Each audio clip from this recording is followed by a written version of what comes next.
Hello दोस्तों, मैं सर्वेंद्र ठाकुर आप सभी का स्वागत करता हूं सर्वेंद्र क्लासेस में। आज हम लोग इंडियन आर्मी सामान्य ज्ञान नेक्स्ट पार्ट नंबर 9 देखने वाले हैं। अगर आप लोगों ने अभी तक हमारे यूट्यूब चैनल सर्वेंद्र क्लासेस को सब्सक्राइब नहीं किया तो चैनल को सब्सक्राइब कर ले ताकि आने वाली वीडियो सबसे पहले आपको मिले। ये हमारा यूट्यूब चैनल सर्वेंद्र क्लासेस है। वीडियो को लाइक शेयर कर दिया करें। ये हमारा टेलीग्राम चैनल है सर्वेंद्र क्लासेस के नाम, जिसमें क्लास की PDF डाल दी जाती है, जिससे आप लोग डाउनलोड करके रिवीजन के लिए देख सकते हैं। पहला क्वेश्चन देखते हैं हम लोग। Question number 1,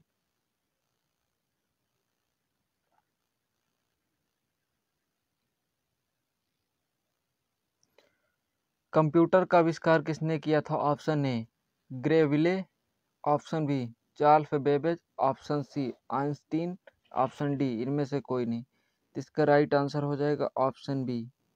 option B Charles Babbage Babbage ने कंप्यूटर का आविष्कार किया था। नेक्स्ट क्वेश्चन देखते हैं हम लोग।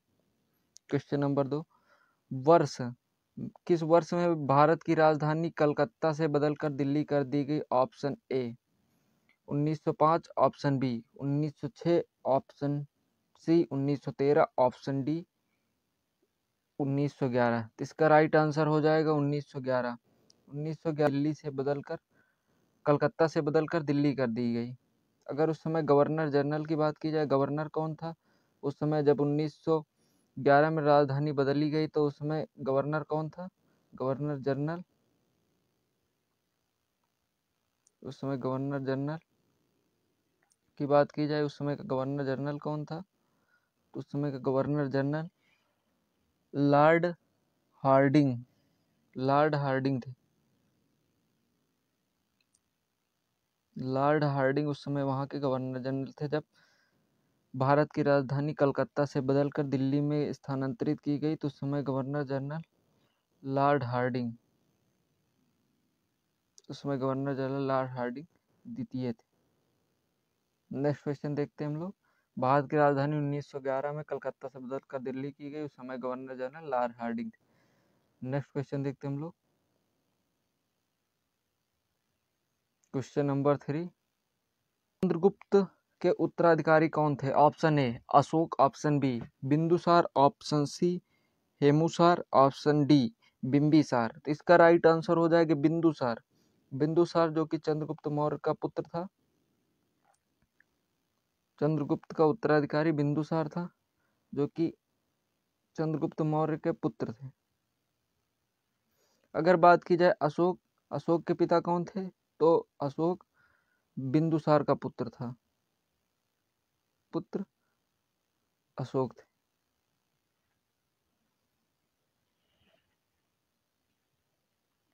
अगर सम्राट अशोक के पिता की बात की जाए, सम्राट अशोक के पिता कौन थे? तो सम्राट अशोक के पिता बिंदुसार थे। नेक्स्ट क्वेश्चन देखते हैं हम लोग। क्वेश्चन नंबर 4, पोंगल त्योहार किस राज्य में मनाया जाता है? Option A Tamil Nadu, option B Kerala, option C Karnataka, option D Andhra Pradesh. Tamil Nadu का एक त्योहार है। तमिलनाडु, अगर शास्त्रीय नृत्य की बात की जाए, तमिलनाडु का शास्त्रीय नृत्य कौन सा है? तो तमिलनाडु का शास्त्रीय नृत्य भरतनाट्यम है। भरतनाट्यम तमिलनाडु का शास्त्रीय नृत्य। अगर पूछा जाए सबसे पुराना नृत्य कौन सा है, तो यही है, भरतनाट्यम सबसे पुराना शास्त्रीय नृत्य। क्वेश्चन नंबर 4 देखते हैं हम लोग। किस वेद में संगीत का जनक, किस वेद को संगीत का जनक कहा जाता है? Option A Rigveda, option B Atharvaveda, option C Samaveda, option D Yajurveda. संगीत का जनक अगर बात की जाए तो सामवेद को संगीत का जनक कहा जाता है। इसका राइट आंसर हो जाएगा सामवेद। अगर जादू टोना वाले की बात की, किस वेद में जादू टोना का उल्लेख मिलता है? तो जादू टोना अथर्ववेद में मिलता है। जादू टोटका इन सब के बारे में हम लोग को अथर्ववेद से ज्ञान। अगर सबसे प्राचीन वेद की बात की जाए, सबसे पुराना वेद, सबसे पुराना वेद ऋग्वेद है। सबसे पुराना वेद ऋग्वेद। नेक्स्ट क्वेश्चन देखते हैं हम लोग। धारवाड़ का पठार कहाँ स्थित है? Option A Tamil Nadu, option B Madhya Pradesh, option C Karnataka, option D इनमें से कोई नहीं। इसका राइट आंसर हो जाएगा कर्नाटक। कर्नाटक में धारवाड़ धारवाड़ का धारवाड़ का पठार कर्नाटक में स्थित है। नेक्स्ट क्वेश्चन देखते हैं हम लोग। ये हमने टेस्ट रखा है जो कि 30 क्वेश्चन रखेंगे इसमें 30। ये हमने टेस्ट रखा है सामान्य ज्ञान और समान विज्ञान, Indian army, GD, tradesman, women military police, technical, nursing assistant, colour सभी के लिए, जो कि जिसमें लगभग 30 क्वेश्चन होंगे। 30 क्वेश्चन होंगे जिसके इसमें आप लोग अपना एवरेज स्कोर चेक करना कितने आप कर पाते हैं। नेक्स्ट क्वेश्चन देखते हैं हम लोग।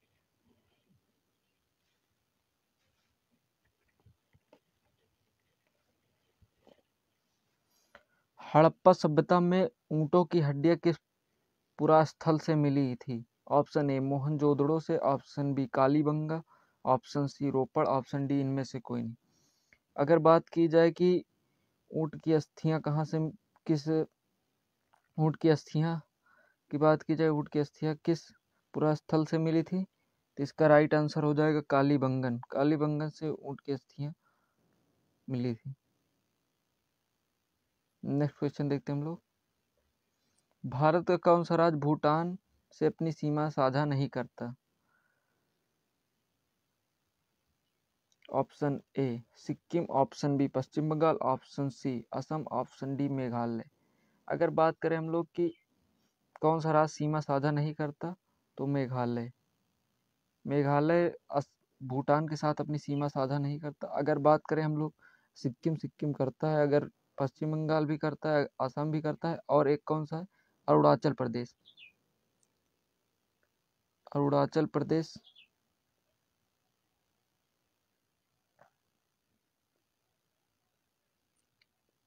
अरुणाचल प्रदेश भी भूटान के साथ अपनी सीमा साझा करता है। नेक्स्ट क्वेश्चन देखते हैं हम लोग। संविधान के किस अनुच्छेद में बताया गया कि भारत की सरकारी भाषा है तथा लिपि देवनागरी है? इसकी लिपि देवनागरी। संविधान के किस अनुच्छेद में बताया गया है कि भारत की सरकारी भाषा है तथा इसकी लिपि देवनागरी है? ऑप्शन ए अनुच्छेद 348, ऑप्शन बी अनुच्छेद 334, ऑप्शन सी अनुच्छेद 343, ऑप्शन डी अनुच्छेद 345। इसका राइट आंसर हो जाएगा अनुच्छेद 343 में बताया गया। अनुच्छेद 343 में बताया गया।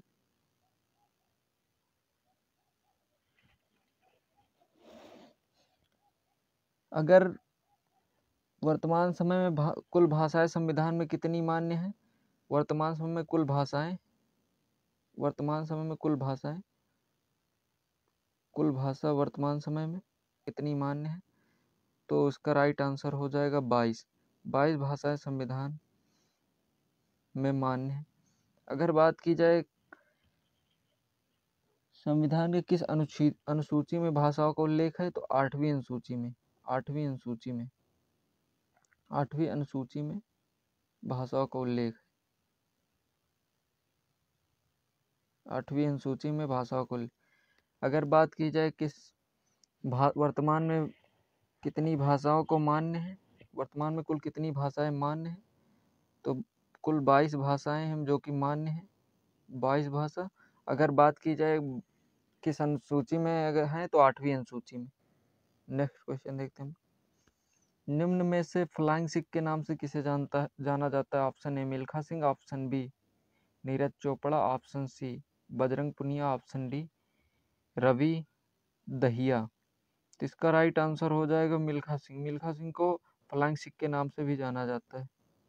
ये क्वेश्चन कई बार पूछा जाता है डिफेंस के एग्जामों में, खास करके पूछे ही जाने वाला क्वेश्चन है कि फ्लाइंग सिख के नाम से किस खिलाड़ी को जाना जाता है, तो मिल्खा सिंह को फ्लाइंग सिख के नाम से जाना जाता है। नेक्स्ट क्वेश्चन देखते हैं। संगीत नाटक अकादमी की स्थापना कब हुई थी? 1954, 1949, 1953, 1955। तो इसका राइट आंसर हो जाएगा 1953 में संगीत नाटक अकादमी की स्थापना की गई थी। 1953 में संगीत नाटक अकादमी की स्थापना की गई। अगर बात करें 1954 की बात करें हम, तो 1954 में ललित कला अकादमी की स्थापना की गई। 1954 में ललित कला अकादमी 1954 में ललित कला अकादमी की स्थापना की गई थी। 1953 में संगीत नाटक अकादमी की स्थापना की गई। 1954 में ललित कला अकादमी की स्थापना की गई थी। नेक्स्ट क्वेश्चन देखते हैं हम लोग। मणिपुर की राजधानी है? Option A Aizawl, option B Gangtok, option C Imphal, option D इनमें से कोई नहीं। तो इसका राइट आंसर हो जाएगा इम्फाल मणिपुर की राजधानी है।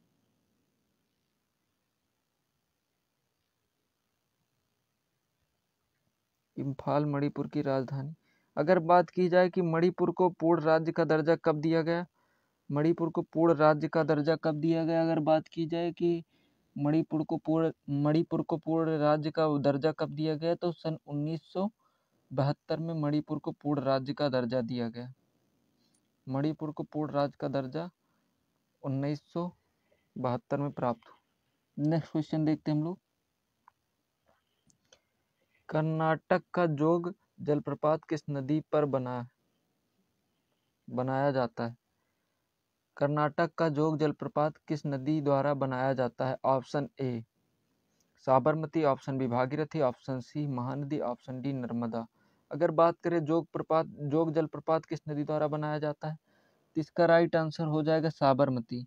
साबरमती द्वारा जोग जलप्रपात बनाया जाता है।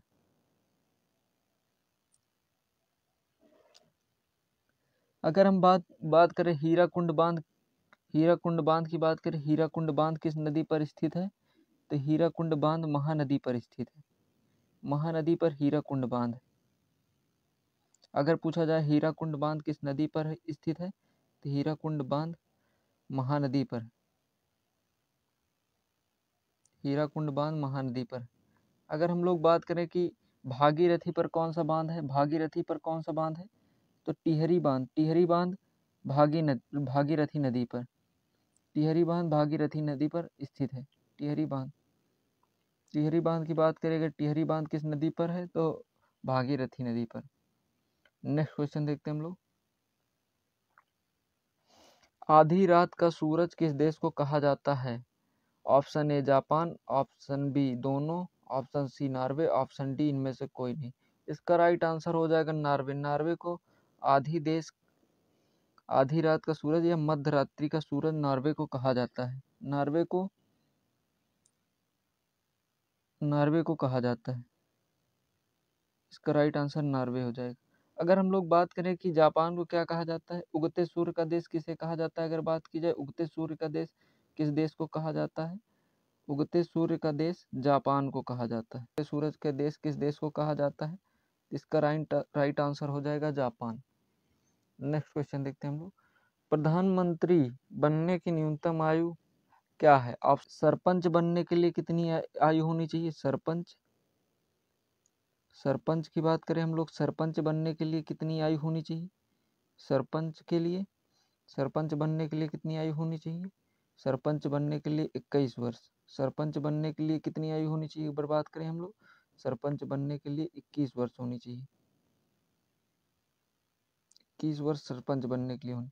अगर हम लोग बात करें कि लोकसभा अध्यक्ष बनने के लिए कितनी आयु होनी चाहिए, लोकसभा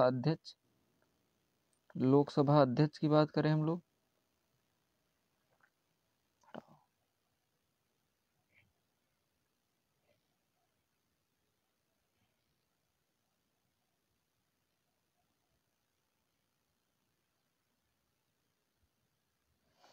आज हम लोग देखने वाले भारत के राज्यों का गठन वर्ष। पहले की बात करते हैं हम लोग, आंध्र प्रदेश कब बनाया गया? अगर आंध्र प्रदेश की बात की जाती है, आंध्र प्रदेश 1953 में बनाया गया। आंध्र प्रदेश की बात करें हम लोग, आंध्र प्रदेश कब बनाया गया? 1953 में आंध्र प्रदेश बनाया गया। दूसरा है महाराष्ट्र, 1 मई 1960 को बनाया गया। अगर हम लोग तीसरे की बात करते हैं, गुजरात कब बनाया गया? 1 मई 1960 को गुजरात भी बनाया गया। नागालैंड की बात करें 1 दिसंबर 1963 में बनाया गया। गोवा की बात करें 30 मई 1987 को गोवा राज्य बनाया गया। गोवा का गठन 30 मई 1987 किया गया। छत्तीसगढ़ का गठन 1 नवंबर सन 2000 में किया गया। बात करें हम लोग 9 नवंबर सन 2000 में उत्तराखंड का गठन किया गया। अगर किससे अलग करके तो यूपी से अलग करके उत्तराखंड का गठन किया गया। ये हमारा टेलीग्राम ग्रुप है, इसमें सभी लोग जुड़ जाएं। क्लास की पीडीएफ हमारे टेलीग्राम चैनल पर मिल जाएगी। इसी चैनल में सारे क्लास की पीडीएफ डालता हूँ।